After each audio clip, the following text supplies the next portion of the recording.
ভুনা দিমেনিয়া মানে শুভ সকাল অথবা বোনাজিওয়া এইরকম একটা শব্দ আছে। হ্যাঁ, বোনাজিওয়া মানে শুভ দিন।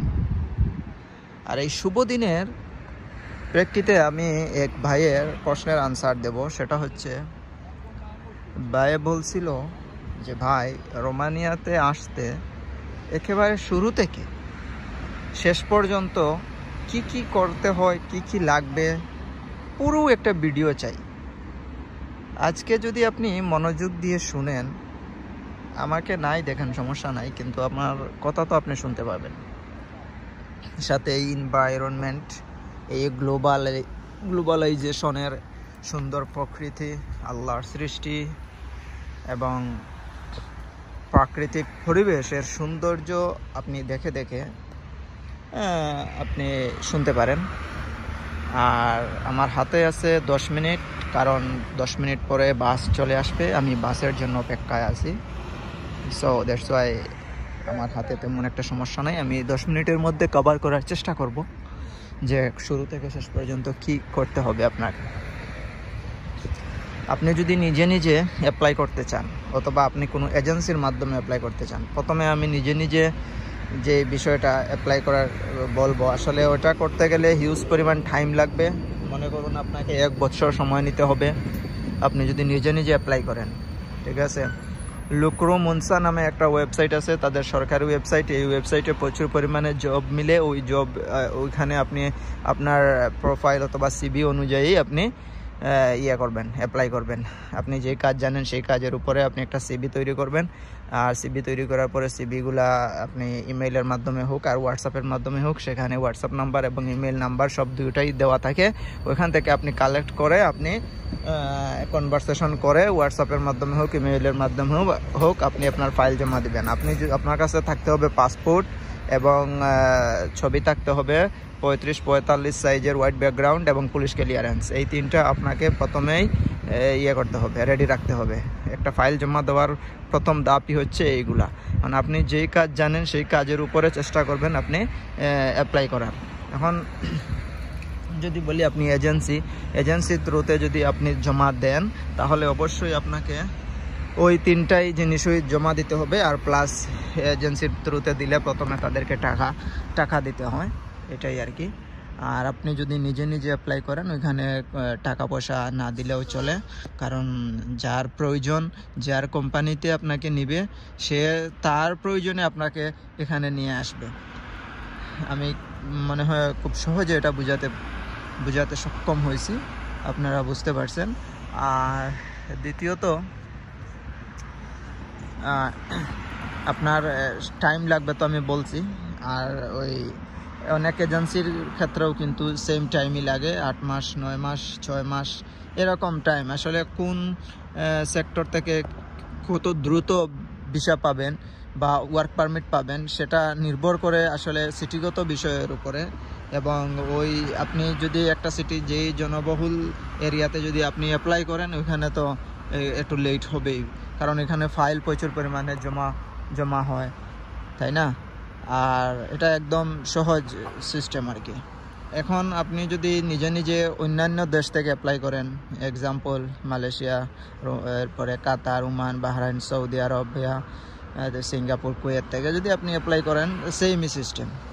এখন অনেকে মনে করে ভাই আমি মনে করেন মালয়েশিয়া আছি বা মানে মিডল ইস্টের যে কোনো কান্ট্রিতে আপনি থাকেন, অনেকে মনে করে ওইখানেরই মনে হয় পুলিশ ক্লিয়ারেন্স জমা দিতে হয়। আসলে না, ওইখানের পুলিশ ক্লিয়ারেন্স প্রথম অবস্থায় আপনি যখন ফাইলটা সাবমিট করবেন, তখন ওই জায়গার পুলিশ ক্লিয়ারেন্স অনেক সময় অনেকের জন্য জটিলতা হয়ে পড়ে, অনেক নিয়মকানুন হয়তো জানেন না, যার কারণে আপনারা পুলিশ ক্লিয়ারেন্স নিতে পারেন না। তখন আপনাদের জন্য সবচেয়ে সহজ হয়ে হচ্ছে ভাই আপনি বাংলাদেশ থেকে আপনি পুলিশ ক্লিয়ারেন্স কালেক্ট করবেন।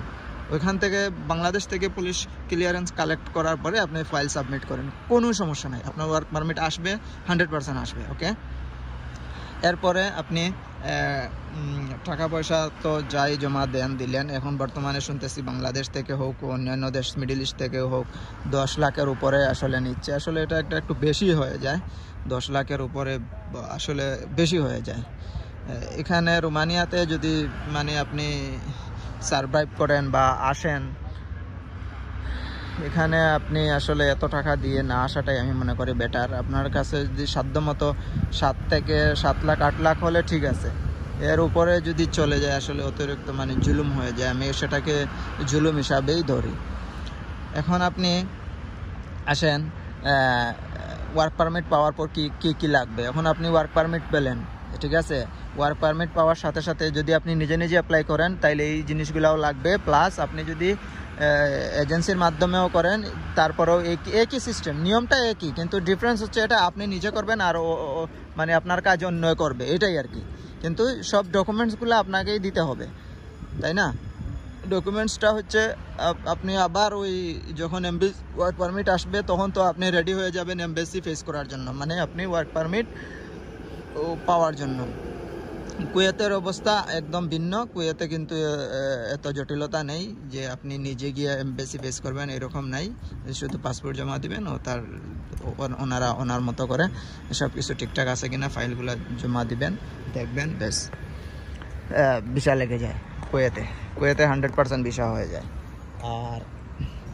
আর যারা আছেন আপনারা, তাদের জন্য বলতেছি, মিডল ইস্টের অন্যান্য দেশ থেকে বাংলাদেশিদের জন্য ইয়ে লাগবে আবার সেমই পাসপোর্ট এখন লাগবে, পাসপোর্ট, বুঝছেন, ডিরেক্ট পাসপোর্ট লাগবে। তারপরে আপনি যে দেশে আছেন ওই দেশের ভিসা কপি লাগবে। তারপরে লাগবে পুলিশ ক্লিয়ারেন্স। এরপরে লাগবে ট্রাভেল রিজার্ভেশন, বা আমি অনেক সময় ট্রাভেল আইটিনারি, এটাকে আইটিনারির ইয়ে বলি আর কি, শব্দটা হয়তো অনেকে জটিলতায় পড়ে যায়। এটা হচ্ছে বিমান রিজার্ভেশন টিকিট, বুঝতে পারছেন। আর ইন্স্যুরেন্স লাগবে। এখন মনে করেন অনেকে বলে ভাই ইন্স্যুরেন্স বিষয়টা কি, এটা হচ্ছে ট্রাভেল ইন্স্যুরেন্স, এটা মেডিকেল ইন্স্যুরেন্স না, বুঝতে পারছেন। আমি আপনাদেরকে বারবার বলি মেডিকেল ইন্স্যুরেন্স হচ্ছে ভিন্ন আর ট্রাভেলস ইন্স্যুরেন্স হচ্ছে ভিন্ন। তো আপনি ট্রাভেলস ইন্স্যুরেন্স করবেন, এটা 1 বছরের জন্য ট্রাভেল ইন্স্যুরেন্স করবেন। আপনি যেই দেশে আছেন ওই দেশ থেকে আপনি শুধু গুগলে সার্চ দিবেন ট্রাভেল ইন্স্যুরেন্স, অটোমেটিক্যালি আপনার কাছে সাজেস্ট হবে মানে কোনটা কোন দেশের জন্য, এটা আপনি সহজে পেয়ে যাবেন। আর এটার উপরে একটা ভিডিও কিন্তু আমার দেওয়া আছে, ওই ভিডিওটা যদি আপনারা দেখেন তাহলে আপনাদের অনেক সহজ হয়ে যাবে। আর এমবেসি ফেস করার পরে আপনার পাসপোর্ট এবং আপনি ক্যাশ টাকা নিয়ে যাবেন এমবেসিতে, ঠিক আছে। আপনি কার্ডও নিয়ে যাবেন প্লাস ক্যাশ টাকা নিয়ে যাবেন। ক্যাশ এখন কত নিয়ে যাবেন, আমি যখন মালয়েশিয়াতে ছিলাম তখন কিন্তু 600 রিঙ্গিত মানে হচ্ছে তাদের এমবেসি ফিস।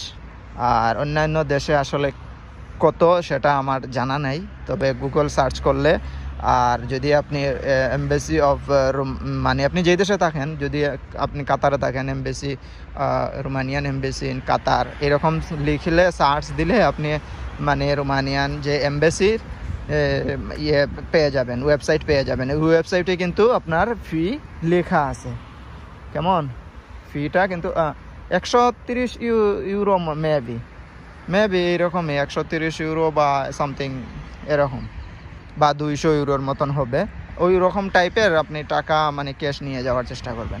আর এজেন্সির মাধ্যমে গেলে অবশ্যই আপনাকে এজেন্সি সেটা সাজেস্ট করবে। আর আপনি নিজের থেকে হলে আপনাকে এভাবে গুগল থেকে অথবা চ্যাট জিপিটিতে, আপনি আরেকটা সহজ হচ্ছে চ্যাট জিপিটি। অনেক সময় আমরা প্রশ্নের উত্তর খুঁজে পাই না, আপনি যদি এই প্রশ্নের উত্তর চ্যাট জিপিটিতে আপনি বাংলায় লিখে সার্চ দেন আপনি সব উত্তর পেয়ে যাবেন, ঠিক আছে। এটা মাথায় রাখবেন, এটা একটা অ্যাডভান্স ফিচার, এটাও আপনি চ্যাট জিপিটির মাধ্যমে আপনি সাহায্য নিতে পারেন। এরপরে হচ্ছে আপনি ওইখানে জমা দিয়ে আসলেন এমবেসিতে, আপনার পাসপোর্ট আপনি এমবেসিতে জমা দেওয়ার পরে প্রায় 3 সপ্তাহ, ঠিক আছে, 3 সপ্তাহের ভিতরে আপনার একটা রেজাল্ট আসবে। অনেক সময় 1 মাসের উপরেও চলে যায়, বিভিন্ন কান্ট্রিতে বিভিন্ন রকম টাইম লাগে, কিন্তু একটা সময় ঠিকই আপনার ইমেইলে আপনার মেসেজ যাবে। আপনি যার ইমেল দিবেন সঠিকভাবে দিবেন, আপনার নাম্বার দিলে আপনার নাম্বার সঠিকভাবে নাম্বার দিয়ে আসবেন, আপনি যেই দেশে থাকবেন সেই দেশ থেকে কথা বলতেছি। তারপরে যখন আপনার ভিসা লাগবে অথবা ভিসা নাই লাগবে, তো এরপরেও কিন্তু ওরা নক করবে। আর আপনি যদি ভিসা পান তারপরে আপনি চেষ্টা করবেন দ্রুত সময়ের ভিতরে এখানে আসার জন্য। অনেকে কিন্তু অনেক কোম্পানি কি করে এখানে লেট করে, মানে একদম শেষের দিকে আপনাকে ফ্লাইট দেয়। এর কারণ হচ্ছে এখানের অনেক বিষয় আছে। আপনি আসার পরে তো এখানে তার কোম্পানি থেকে আপনার জন্য ট্যাক্স পেমেন্ট করতে হবে।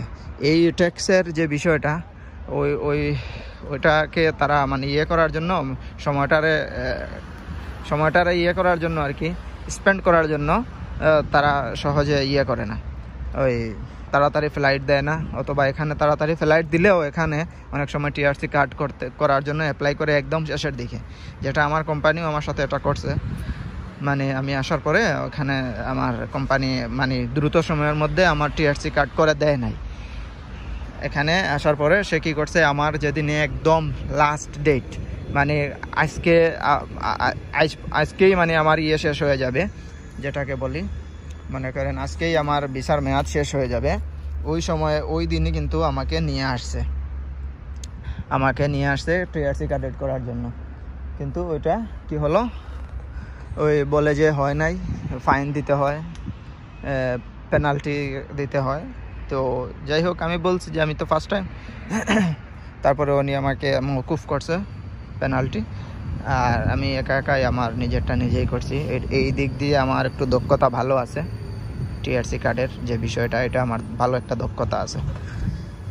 হ্যাঁ, এখানে আসার পরে যদি কেউ কোনো সমস্যাতে পড়েন, বিশেষ করে আপনার কোম্পানি রিসিভ যদি না করে, বুঝতে পারছেন, আপনার কোম্পানি মনে করুন আপনাকে রিসিভ করলো না, বা অনেক সময় ঠিক আছে কোম্পানি কিন্তু রিসিভ করে না আপনার লোকেশনে, মানে আপনার কাগজপত্র ইমিগ্রেশনে যদি আপনি দেখান তাহলে ওরা ছেড়ে দেয়, কোনো সমস্যা হয় না, ওরা ছেড়ে দেয়। তো এই ক্ষেত্রে আপনাকে একটু থাকতে হবে, অ্যালার্ট থাকতে হবে। যদি রিসিভ না করে অথবা আপনার কোম্পানি আপনাকে কাজ না দেয়, তাহলে আপনারা যারা আছেন অবশ্যই আমার এই ইউটিউবের মাধ্যমে যারা অনেকে নাম্বার চায়, আমি কিন্তু নাম্বারগুলো দিয়ে দিই। তো যদি সমস্যাতে পড়েন অবশ্যই যোগাযোগ করবেন, আমি আপনাদেরকে সাজেস্ট করতে পারবো ইনশাল্লাহ, আমার যতটুকু সাধ্যমতো আছে আমি চেষ্টা করব। তো ধন্যবাদ, এই পর্যন্ত ছিল। আর আমি 10 মিনিটের ভিতরে চাইছিলাম আপনাদেরকে এই বিষয়টা শেষ করার জন্য, আসলে অলরেডি 12 মিনিট হয়ে গেছে। আমি আন্তরিকভাবে দুঃখিত। ভালো থাকবেন, সুস্থ থাকবেন, আল্লাহ হাফেজ।